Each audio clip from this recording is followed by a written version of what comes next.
Hello, camp friends. Welcome to the Camp Owners Podcast, a space for camp owners to talk about the unique aspects of camp ownership and get inspired by each other. We're going to sit down with camp industry experts, leaders, and fellow camp owners to hear how the camp dream transpired for them, learn from each other, and discuss some of the big issues in the private camp industry. Hi, everyone. My name's Howie Grossinger. I'm talking to you from Toronto, up in the Great White North. We have a little bit of snow these days. I'm the co-owner of Camp Robin Hood, a day camp in the suburbs of Toronto, and I also am a partner with 2 residential camps in Northern Ontario. Hi, everybody. I am Kelly Schuna. I am a co-owner and director of Hidden Pines Ranch, which is a day camp in Stillwater, Minnesota. And I am so excited for our first episode, Howie. So am I, Kelly. I thought we would just start, as this is our first episode, to just maybe tell the audience a little bit about ourselves and sort of our interest in sort of steering the ship in this very new podcast. I thought that maybe you should start, and maybe you can tell a little bit about your story and how we all are here today. All right, this is going to be hard to keep short-winded here, Howie. It's hard for camp people, I think, to have their story be short, but my husband and I bought his childhood camp 4 years ago, next Friday, which is exciting. So we are the 3rd family to own Hidden Pines Ranch. My husband was a camper here and a counselor. I grew up going to camp and working for a special needs camp. So that was my camp history and where the camp dream started for me. And then we had this kind of pipe dream together, and we called the owner and said, hey, do you have a short list of people that might be interested? And he kind of was like, oh, and wasn't the right time. And then we called him back, and actually, no, my mother and father-in-law sent my kids to camp for Christmas. They sent all their grandchildren, and I walked onto the property and had that, okay, I get this. This is your place, honey. And we went up to the owner at the open house and said, we were serious. And he said, okay, let's talk. And we had some heart palpitations and said, okay. So it took a couple of years to make it work, but here we are. So we are about to go into our 5th summer as camp owners of a privately, independently held camp here in Minnesota. And that's how it all started for me, Howie. Amazing. For me, my story is a little bit of, I married the boss's daughter, I think is part of my story. I've been lucky to be part of our day camp for the last 35 years. I was dating my now wife of almost 30 years, and took a couple years to get the nerve to ask my girlfriend's dad for a summer camp job. And I ended up just loving it. I went into teaching for 10 years. And for about the last, I would say 20 years, I've been part of senior leadership of camp. I left teaching full time, and we're part of a 60-year family business. Our camp is celebrating its 75th season this year. And in the early 90s, not only did my wife and I make full-time camp and owning a private camp our life passion, we ended up exploring the opportunity to expand and get into the overnight camp business. And since then, we were able to partner with some really dear friends and get involved in that. So the camp business is, like many of us, is an incredible passion, learning always. And the opportunity to be part of this particular podcast and meet and listen to and from amazing people in the industry, no matter how long you've been in this business, is a great opportunity. And I know that both of us are super, super excited to get things going. I'm really excited, Howie, because I feel like my experience when I go to camp professional development or meetings is I much more talk with individuals that work for a corporate entity or nonprofit camp versus privately held camp. So I was so excited for the opportunity to be able to talk with other people that were living this life at the same time. So this is great. I wanted to let listeners know what they can expect from this podcast. So we will be doing monthly shows for season 1. before we get our renewal contract, Howie. And we will be doing topics such as camp as a business, camp insurance, buying and selling camps, work-life balance. I really like to interview a lot of people about how they keep that scale balanced. Pricing, staff training, and engagement. Above all, we just want to be useful to the camp world. And if you have any feedback or suggestions for future topics, please get in touch with our producer, Matt, via matt@gocamp.pro. Kelly, it's great to do this with you. And we're really excited to get things started with a really amazing guest for our first episode. Many of you in our industry will know the name Steve Baskin. Steve is a well-known camp professional who has spoken around the world on various topics in the camp industry, a former chair of the very famous and well-attended Tri-State Camp Conference. He is the executive director of Camp Champions in Texas. He is from what I know of Steve, is a former TEDx speaker. So he's done the TEDx thing, which is very impressive. And I think for this very first episode, I'm really excited, and I know you share this, Kelly, is that Steve brings an incredible background in business and will help us explore this really unique element of combining the passion we have for camp and the realities of running a business. So with that, Steve, welcome to the episode. And I'd love for you to maybe take a couple more minutes just to maybe elaborate on the things you've done and what you bring. All right. Well, first of all, let me tell you that I am delighted and honored to be part of this podcast. Certainly the first one puts a little extra pressure on me, but I hope to prove myself worthy. I guess I'll give you a short version. I fell in love with camp as an 8-year-old. And I was sort of a scrawny, asthmatic kid, and camp was the place where I learned I could be spectacular. I was a camp counselor, but eventually drifted off and went to business school and was an investment banker and briefly a consultant, and then decided that if I had, 10 lives, I'd live one of them as an investment banker consultant. But I didn't have 10 lives. I had one. And I wanted to do something that combined my passion for running an organization with my passion for transforming lives. And it turns out that summer camp was the perfect place to do that. And in 1992, while I was still in business school, my brother and I decided we were going to go buy a camp. And we spent the better part of a summer talking to about 12 different camps. None of them wanted to sell. So we did the one thing we swore we would never do, which is start a camp from scratch. And the answer is yes, it can be done. And no, I would never try it again. 3 years later, the owners of Camp Champions, which was about to celebrate its 30th year, came to us and said, hey, would y'all be interested in buying our camp? And we bought the camp. We've just are about to have, I guess, our 25th summer there. I think that's right. And over the course of the time, we've tried a few other things. We did something that predated Bunk One and Camp Group, Camp Minder, which did not go well. It was called I Love Camp, and it lasted for about 2 years, and then got blown up in the internet boom and bust. Also partners with some fantastic people in a resident camp in North Carolina called Camp Pinnacle, and a day camp in Sharon, Massachusetts called Everwood Day Camp.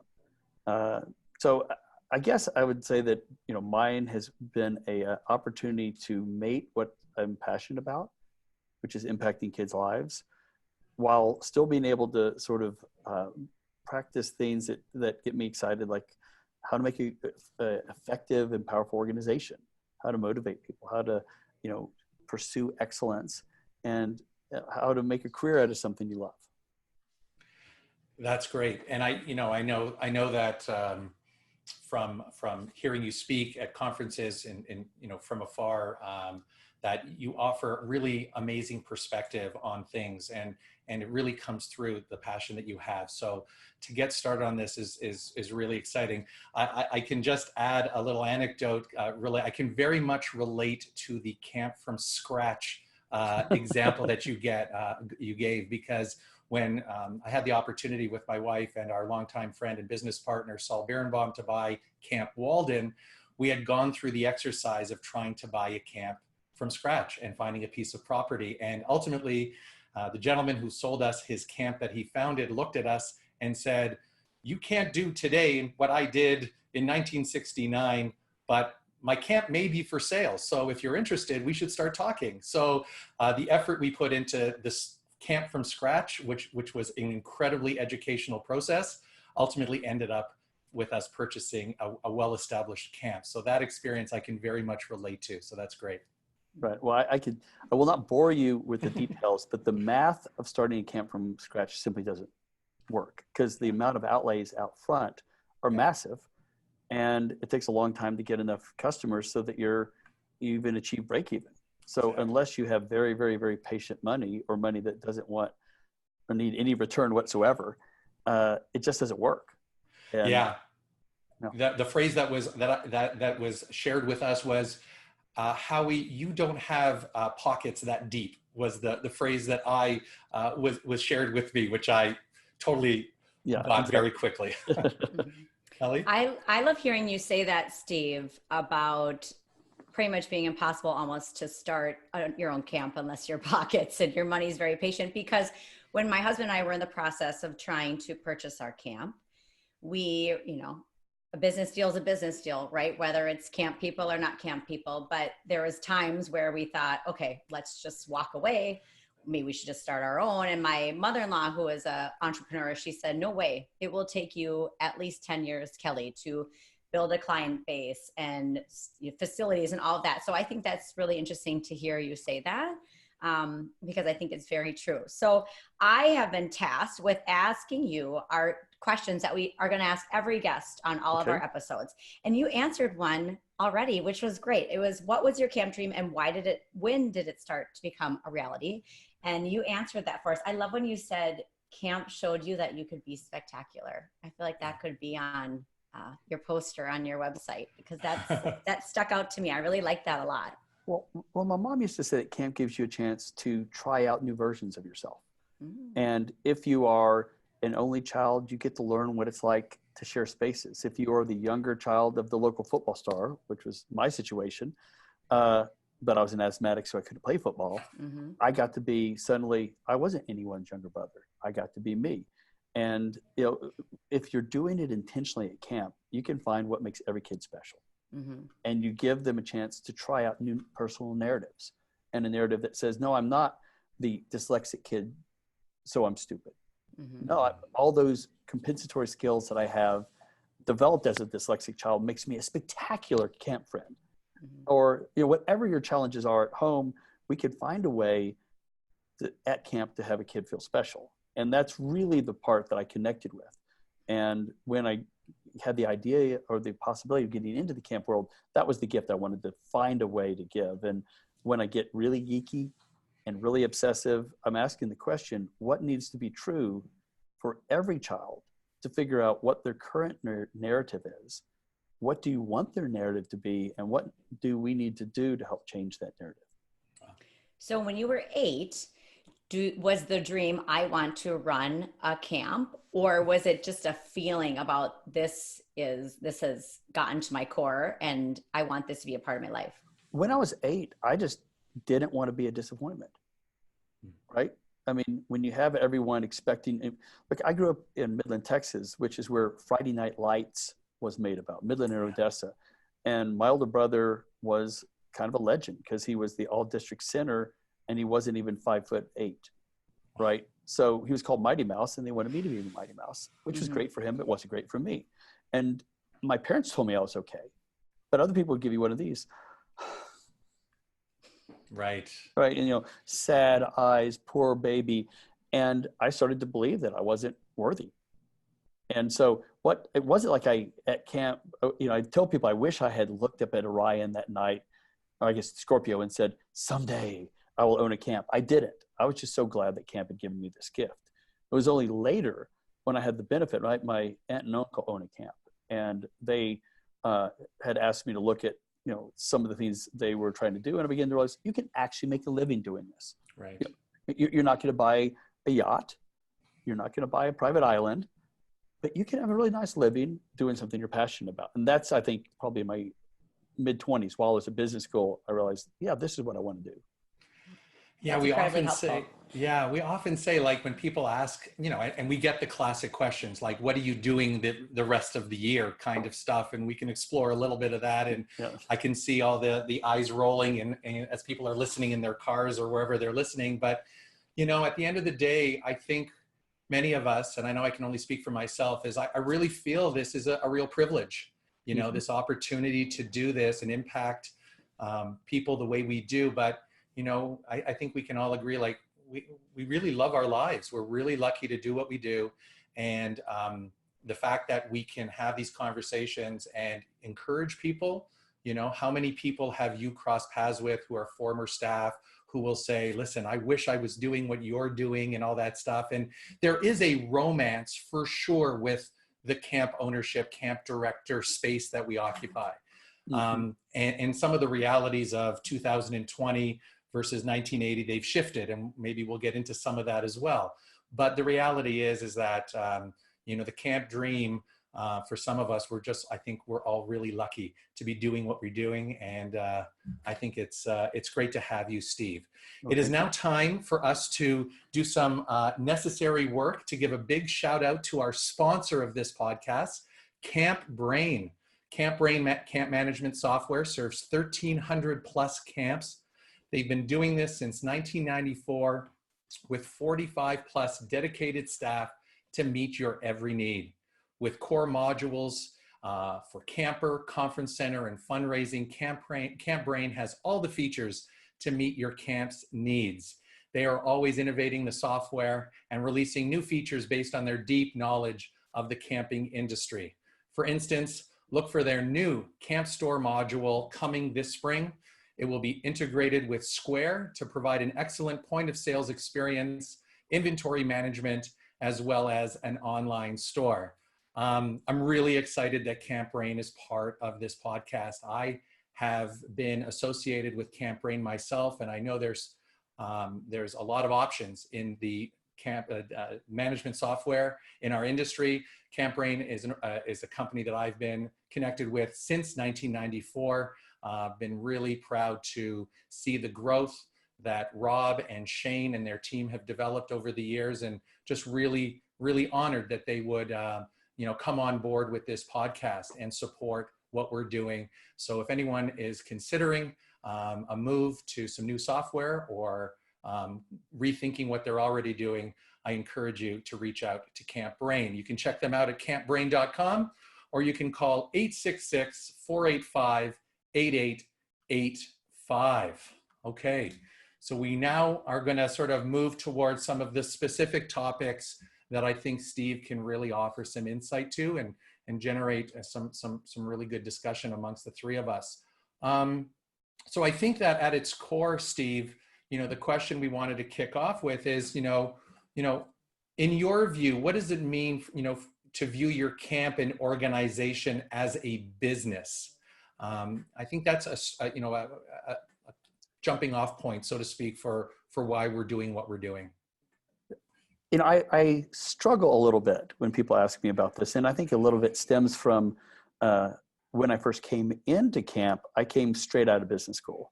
I really thought I had a competitive advantage. I thought I was going to be able to use the best practices that I had learned.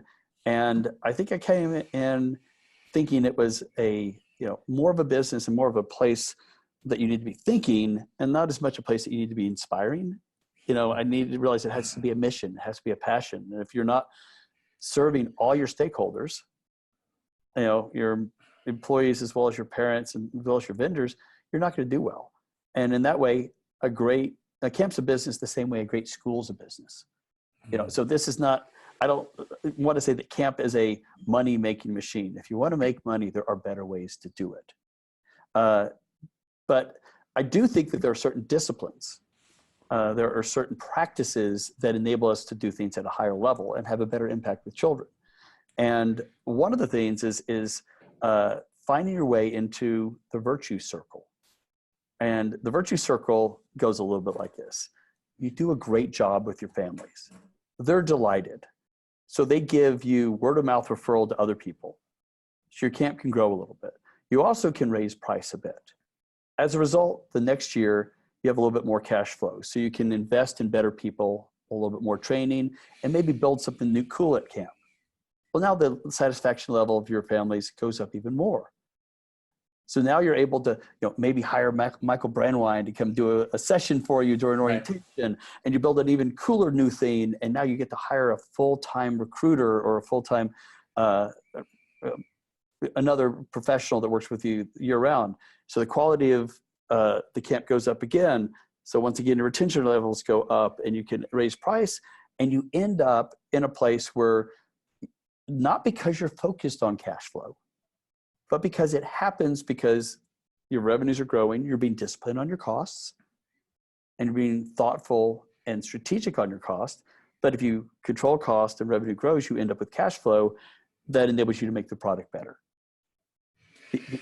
The opposite of that is the death spiral, which happens with smaller camps. They don't quite have enough money to maybe fix that roof, and then it leaks a little bit, so no one comes back from that cabin the next year, and now you can't quite fix the septic system, or you don't hire another person, and you're working yourself too hard, and you never get back out again. Yeah, I think that. I really love that too. I think, the virtue circle, I really love that concept. At the end of the day, as a trend in our business, raising prices every year is a typical approach that we all take. I think at the end of the day, clients want to see us reinvesting. And I think they want us to see us, being able to demonstrate and articulate to them the ways in which, we are enhancing the experience. And as you know, both Steve and Kelly, it could be one year, it could be infrastructure. The next year, it could be a high ropes area. Another year, it could be you, as you said, bringing in a Michael Brandwine or enhancing the development of your staff. But I think at its core is just the relationship you build with your clients about, we're here, annually to raise the bar, so to speak. Right. Mm-hmm. Well, I love that I have a word for that now, Steve, because for me, I just interviewed someone for our first year-round position, which I saw you mention, which I'm like, oh, I'm doing the cycle. But he had said to me, he was coming from a different camp and he'd been directing it for a while. And he said, well, how do you advertise? And just word of mouth. And it's exciting for me to hear. I mean, some of these things also have been passed on from the previous owners, but now to have a word, virtue cycle, and I'm going to look that up. I love that, because I really do believe that running it with mission and virtue cycle and making decisions based on that will drive the business. It's, without even thinking about it, it is just that natural fuel, if you will, to keep your business growing. But I love that. I think that's fantastic. Well, thank you. Yeah, I think I inadvertently called it a circle, but it's a cycle. So Cycle, I apologize for that. Circle of virtue. It's the cross-border translation. I know. You'll get used to it. That must be what it is. I'm going to use that as often as I can. In Canada, we call this the virtue circle. Exactly. Oh, I love that. So I wanted to ask you too, Steve, which I wanted to add at some point in this podcast. I have a tendency to now want to call you Steve Sir, because I would be following your 4 R's. I did do my homework, because this is the first time that I'm meeting you. And so I wanted to, responsibility, respect, reaching out, and reasonable risk are your 4 R's. So I am tempted a little bit to call you Steve Sir, but because this is more casual, I won't. But I did like that. So I will tell you, my children have always called me Steve Sir. Okay. And I will tell you, if I'm in an airport and you hear someone say, Mommy or Daddy, 20 heads turn around. But if I hear Steve Sir, I know it's someone who knows me. So I know it sounds strange to you, but that's their camp name. Right. And even our camp dog is Dodger Ma'am. The camper, so everyone is worthy of Sir and Ma'am. It's not just the owners. Right. It's especially not just the owners. It's, it's Howie Sir. It's, it's everyone is worthy of respect, and it's a verbal reminder. So, Kelly Ma'am, I know this all sounds strange to you, but I'll respond to Steve Sir and I won't blink. Well, up north, we don't use it as much, but I do like it as a tactic for my children. So I might have to become Kelly Ma'am. I will say this. My wife, who came from Boston area, first came down here and thought it's the strangest thing in the world, and now she loves it.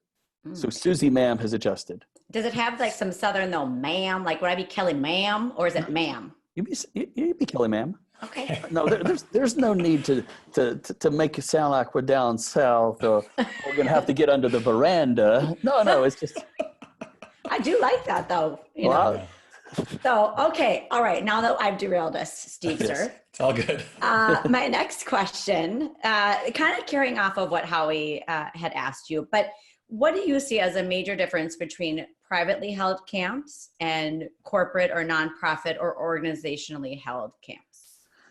well, I guess there are a few just sort of obvious ones. One is that if you're executive director of a not-for-profit camp, you don't think in terms of passing it on to your children. You don't have estate issues. You don't have succession issues. It's going to be decided by a board.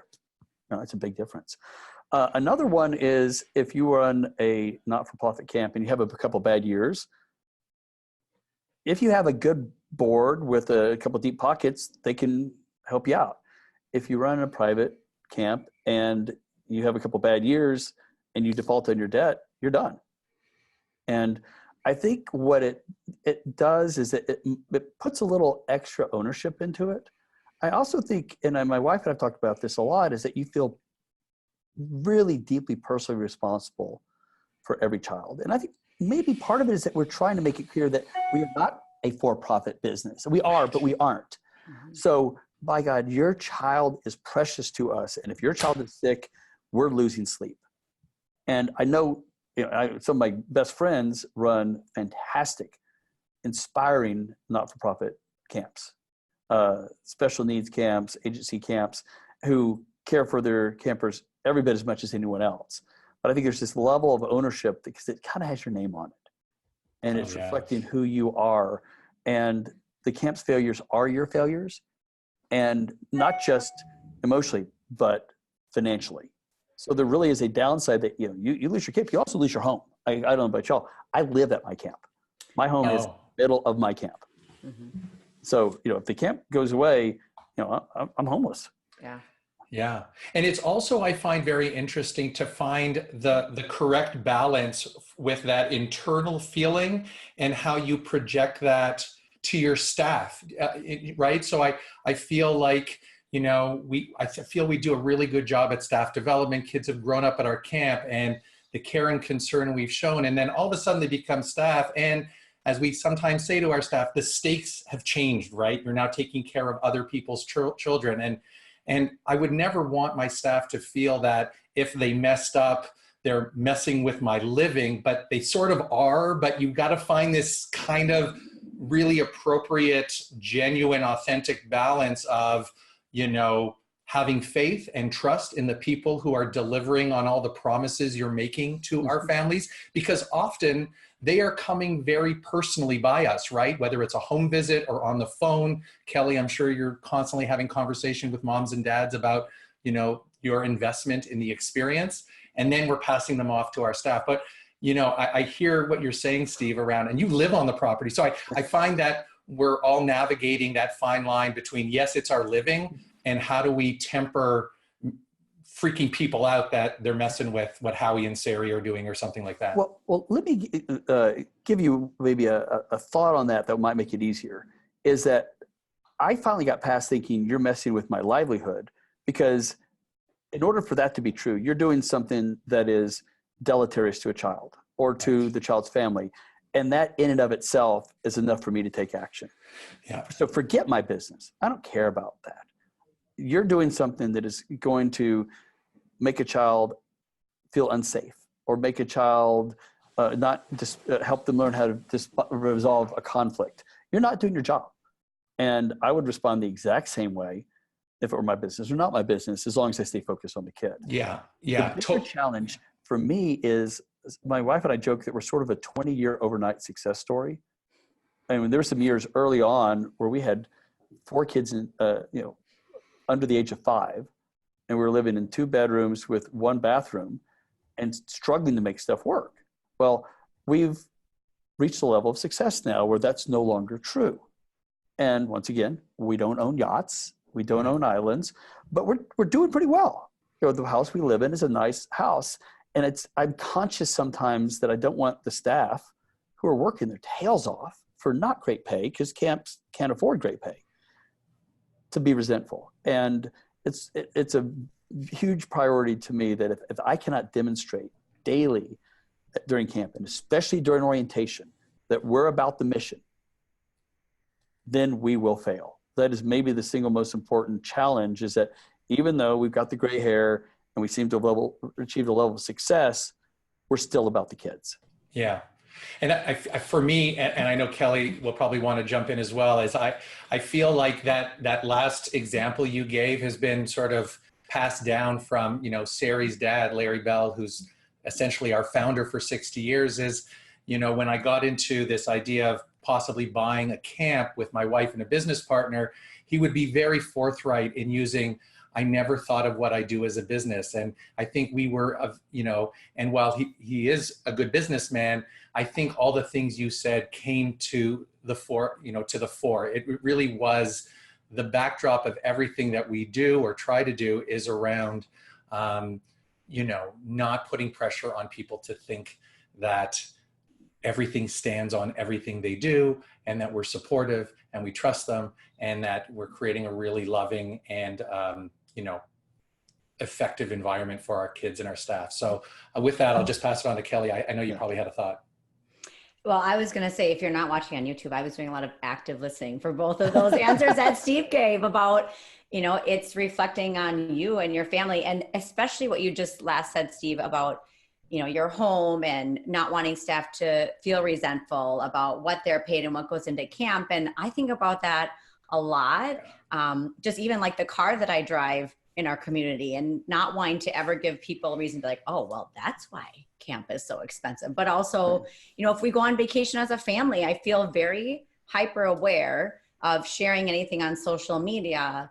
And I, again, though, the flip side of that is I'm proud, and it's important for us to travel, and that's how we rejuvenate, or whatever it is we choose to do. I should not have to feel bad about that, but I guess I'm more not feeling bad about it, but aware of it, and the perception that it is on my family as the owner of camp. One day my wife and I woke up and realized we never had a summer vacation with our children. And so we decided we were going to do all of them at once. And 7 years ago, we pulled them out of school for 6 months and backpacked Southeast Asia, Europe.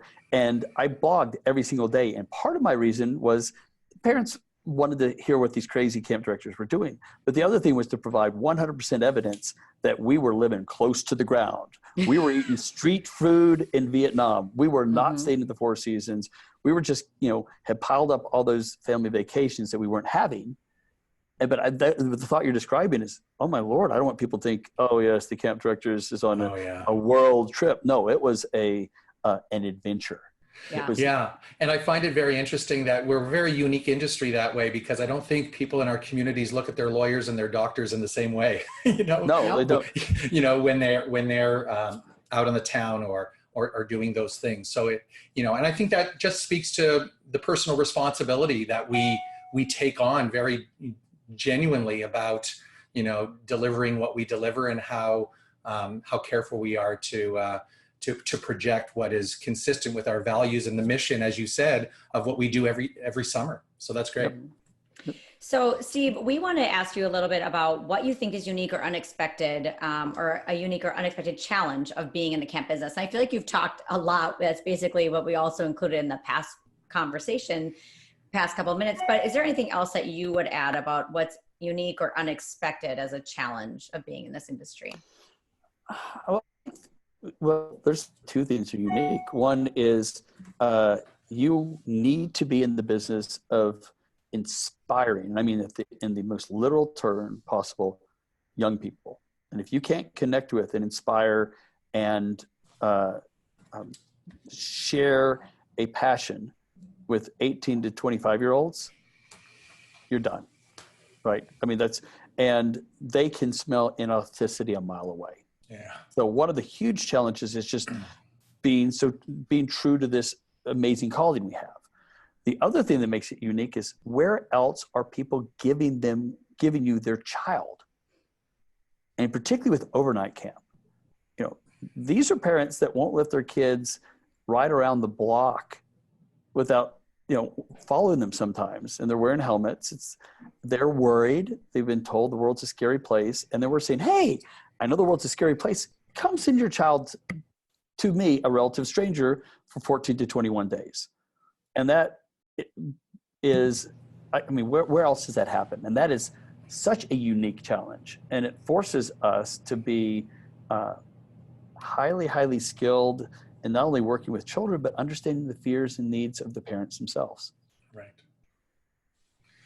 Yeah, and I think that more so than ever, I'm sure we're all finding ourselves doing a lot of parent coaching, a lot of, more than ever, they're looking to us for advice more than ever. Tell me what I should do with my kid.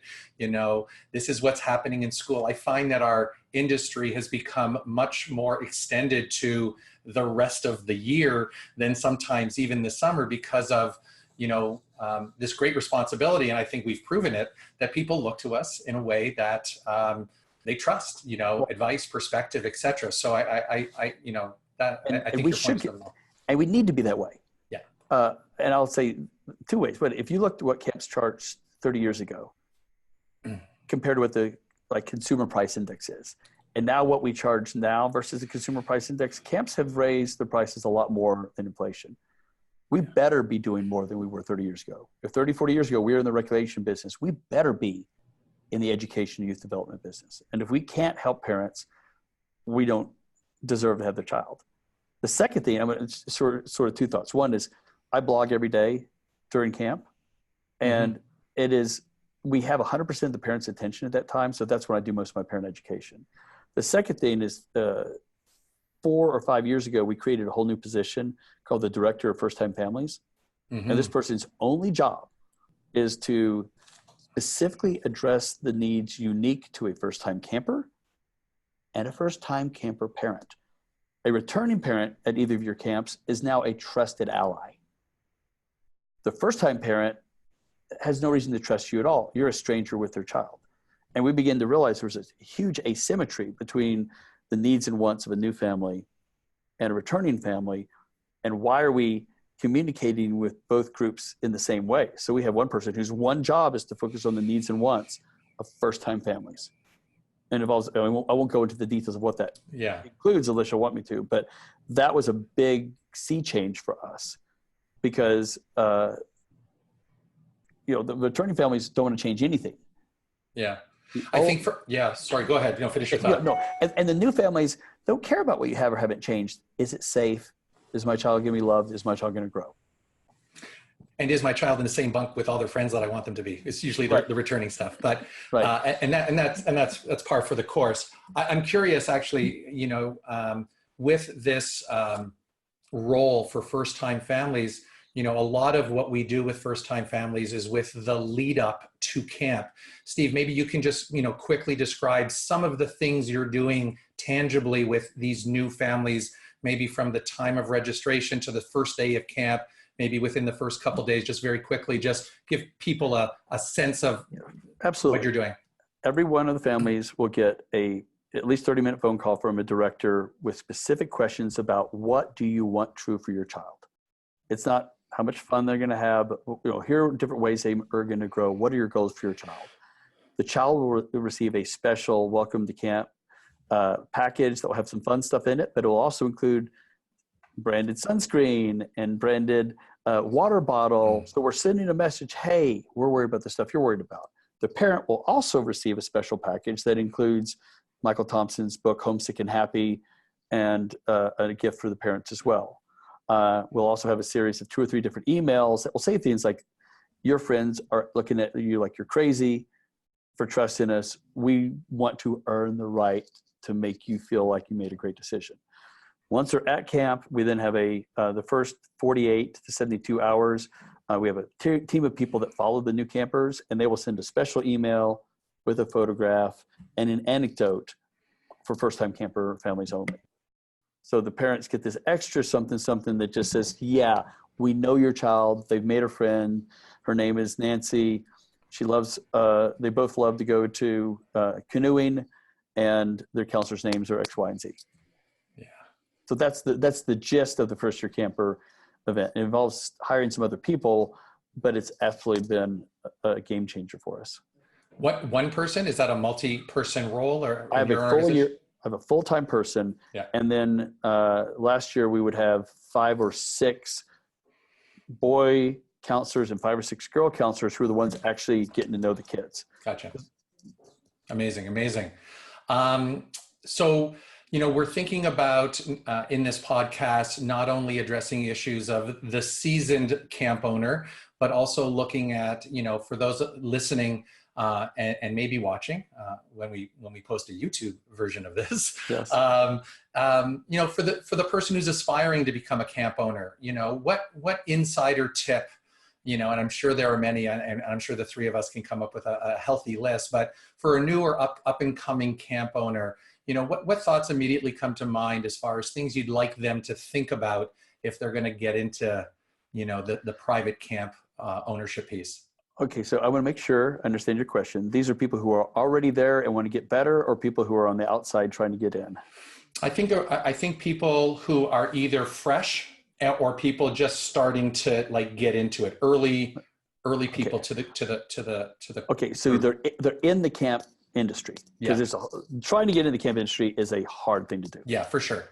But once you're there, I think the first thing I would do is, you think you can't maybe afford some of the conferences, you absolutely go to the conferences. Yeah. The Tri-State Camp Conference is a really good one because it has a disproportionately large number of private camps.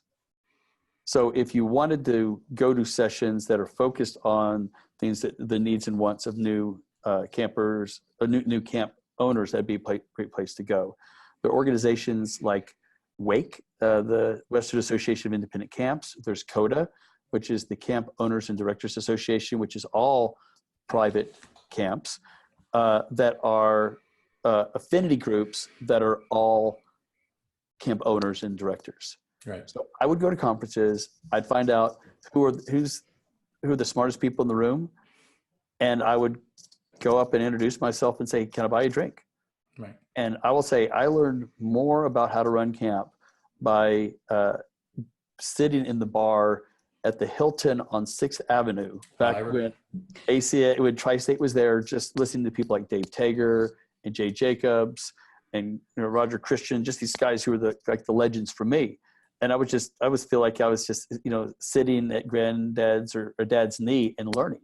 Yeah. And just ask the questions, because camp directors are by their nature, they want other people to succeed. We don't have competitors, we have comrades. Oh, yeah. Well, cheers to that, Steve. So at the next conference, I'll see you at the bar, because I would say that even though I have 15 years of camp experience, I only have 5 years, depending on how you're talking, as a camp owner. So I would consider myself in the new category, because it changes when you own it versus working at a camp. It does. So I would say I can really relate to that, because that's how I have felt after my first year of just praying that I didn't burn it down and no one died.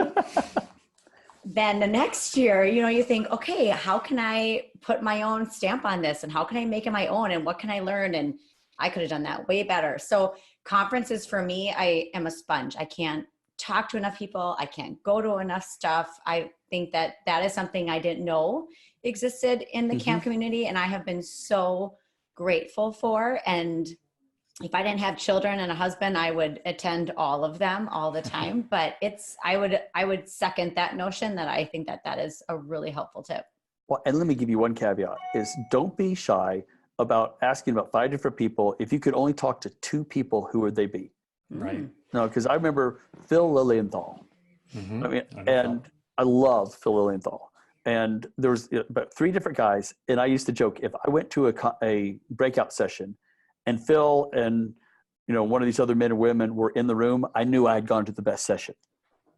And then I would just pursue them later and say, when do you have a few minutes? And I was lucky enough to get an hour and a half from Maury Stein before he passed away. Wow. When we were just thinking about going into the industry. And I've told people ever since that I will always make time to talk to a new camp director, because Maury Stein made time to talk to me. And that's just one of the things you need to be willing to do.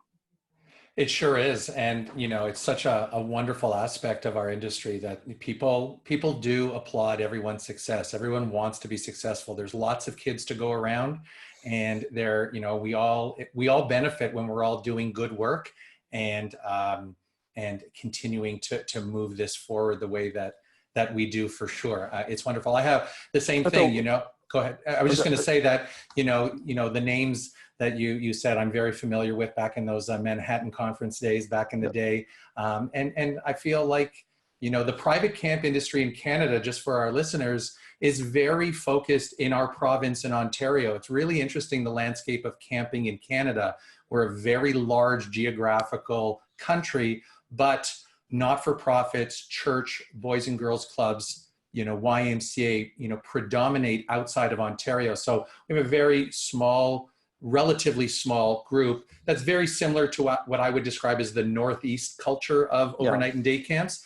But so many of the young people that I've had to work with, they sit in a room with some of the names in our area, whether it be my father-in-law, Larry Bell, or, if they listen to other people and listen, he's passed on, but Jack Pierce is legendary, and many people, and his camp Towingo is world renowned, and people, so many camp professionals have benefited from the many years of watching him and listening to him. So those are just some examples from north of the border, but you're right.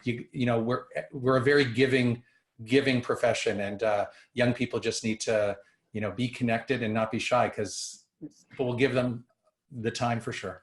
I'll throw one other thing is I would, even if you don't think you have the time or money, I would start volunteering with the ACA. Yeah. Every moment I've found my partners in my other camp operations. I found solutions to almost every problem, not just from the conferences, but by volunteering. And it's almost this sort of weird karmic justice. Yeah. If you pour into the ACA, you're going to find that mentor you need, the very person that can answer the one question you have. It'll be easier to find, because sometimes at conferences, there's only, Kelly, I will happily have a beer with you, but there's only so many people I could do that with before I'm either not making the conference the next day. There's only 2 nights, right? But if you're involved in the volunteer stuff, you're beginning to start to find the people who you like, who are sharing your journey. Yeah.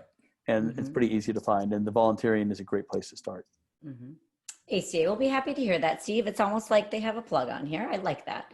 I would agree with that. So the last question that we wanted to ask you formally is, what do you think is something that camp owners should have on their radar for the future of our industry? Okay, so I'm going to give you 2 answers. The first answer is, I've seen a big trend toward the professionalization of camps. I mentioned before that our tuition rates have gone up faster than inflation. I also think parent expectations have gone up substantially higher. And we are needing to provide, parents are less forgiving of any sort of mistakes. They're less forgiving of accidents or any social cruelty. You need to be on top of things. And it means that you can't just sort of wing it. You need to be going to conferences. You need to be hiring people to help you during orientation. You need to have other people other than just your family, so you can get professional quality people. We need to professionalize. And also that generally means that we need to be a little bit larger so that we can financially support those people. So I'm seeing a trend toward larger camps, more professional camps, higher parent expectations. And I think the camps that are sort of, there's a smallness size where you're just right at the edge of the death spiral, that's a tough place to be. And you need to figure out a way to get past it. And if it's, my recommendation is doing the sort of things you're doing, Kelly, which is be bold and say, even if I'm not sure I can hire a full-time person, I need to do that so that I can spend more time recruiting new families and someone else can do these administrative tasks, or I can do these tasks while this new person does the marketing. I also just think there's going to be, we're going to deal with some really interesting societal questions. And I'm only going to just put it out there because if you haven't started to think about it, you're going to need to, is, people have gotten excited about how do we deal with, transgender bathrooms It's going to be a real issue for camps, particularly overnight camps. I'm not even going to begin to tell you what I think the answers are because I don't begin to have them. But if you're not thinking about it, you're kind of sticking your head in the sand, because that's going to be something we're going to need to have good language about. Because if our job is to make sure kids and families feel safe and supported, this is going to be an area that makes a lot of people uncomfortable or concerned, and it's something we're going to have to figure out the right way to deal with. So that's me being controversial when I promised myself I wasn't going to be controversial.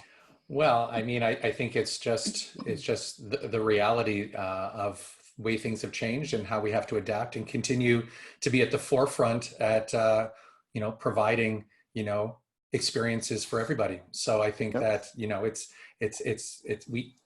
can't hide ourselves from the issues at hand, and I think that's one of some, including some others that the industry is going to have to take on for sure. So I'm glad you went there. If you felt uncomfortable, you have permission to bring those topics up for sure. Very necessary. Thank you.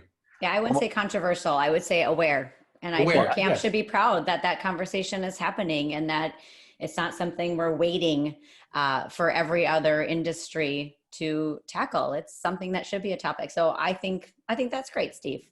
Okay. So Howie. Yeah.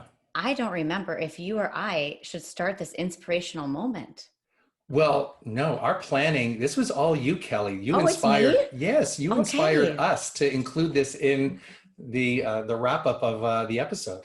Okay. So with that intro, something that we talked about, Steve, was that we want to have on each show talking with our guests about something that inspires us right now, because I think that's really important as a camp owner, and especially a private camp.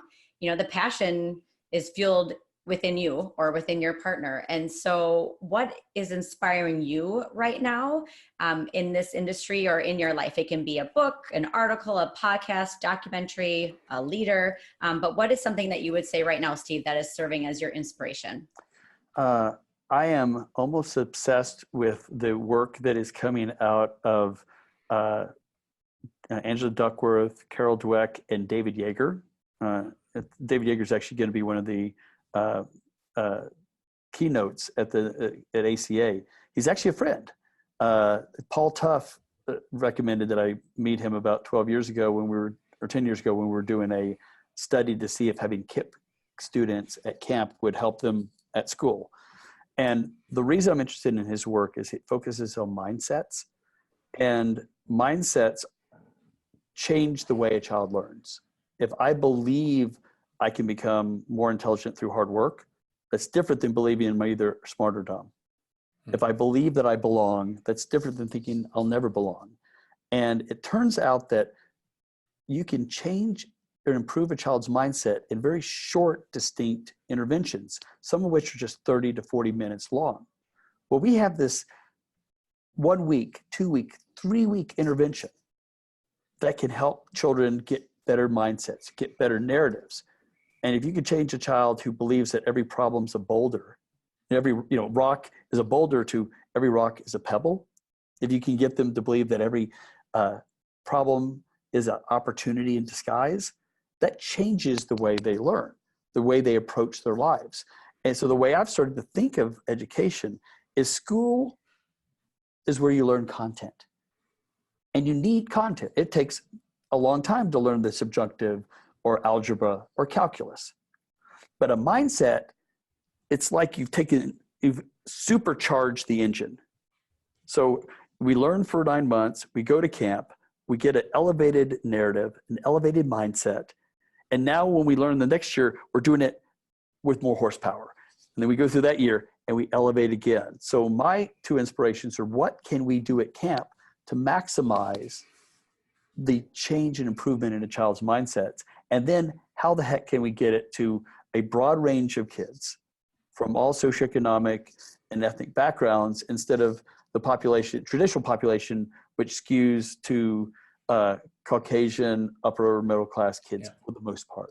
So my inspiration is to try to get this to all kids, thinking of camp as a mechanism to change and improve mindsets. Wow. And then they can become better learners. David Yeager had a great article in the recent ACA magazine that came out. I just read that about mindset. So I'm excited about his keynote as well. Yeah. All right, Howie, what is inspiring you right now? Well, staff development is always on my mind. I've been a coach at the high school level, club volleyball is my thing, and coaching boys volleyball has been my thing. So helping development, but at camp, staff training, staff development has really been on my thing. And I really like, I love quotes. I love getting groups of people to examine the power of a quote and see how it's related to the work we're going to do daily with each other and of course with the kids. And if you haven't already subscribed to this, I'm a big Simon Sinek fan, simonsinek.com. Every day in my inbox, I get notes to inspire, daily emails with quotes. I compile them all through the year, and then I go through an exercise where how are some of these going to be incorporated into staff training, how to, I think that there's a lot of opportunities to springboard into what we're going to accomplish this summer through that. And I have found that resource to be pretty inspirational, and it gets people, motivated after a year of school and being in classrooms to sort of challenge themselves to how can we make this next experience for our community that much better. So notes to inspire from Simon Sinek. All right. Mine is a book I read recently over break called How to Raise Successful People by Esther. I'm not going to pronounce her name correct, but I want to say it's Wojcicki. So I'm sorry, Esther, if you're listening to this podcast. But she has a quote in there that I think I don't think I know, it really fueled me over break and going into the new year, and I include this in my message to my families. But she said in there that the single most important behavior that you can role model for your children is the ability to have functional relationships. And that to me speaks to camp, is that we have this ability to role model healthy, connected relationships that are functional for kids. So that inspired me, and as a parent, but also as a camp owner. Wonderful. So after this, Steve, if we have guests that would love to get a hold of you and find out more about Camp Champion or about anything else that you've talked about, how can they get a hold of you? Okay, well, our camp is Camp Champions, and our website is campchampions.com. I'm Steve B, STEVEB as in Baskin, at campchampions.com. Those are the best ways to either find out about Camp Champions or to reach out to me. All right. Howie, how can they get a hold of you? So I can be found at Howie, Howie, at camprobinhood.ca. Yes, Canada. And, and feel free to explore what we do up here. And if anyone has any questions or suggestions for future podcasts, Matt is a great source, but feel free to reach out to us individually as well. All right. If you'd like to get a hold of me, my email is Kelly with a Y at hiddenpinesranch.com. So we just want to thank everyone for listening. We hope that you will tune in for our next episode at the end of February, which we will discuss the world of camp insurance and how it applies to all of us. So thanks for your time. Thanks for your attention. Steve, this has been a pleasure as my first time getting to meet you. So I really appreciate you taking the time to do this today with us. Well, thank you very much. It's been a pleasure for me as well. Thanks so much, Steve. Right. All right. Bye-bye. Thank you. All right. See you next time, everybody. Bye-bye. Bye-bye.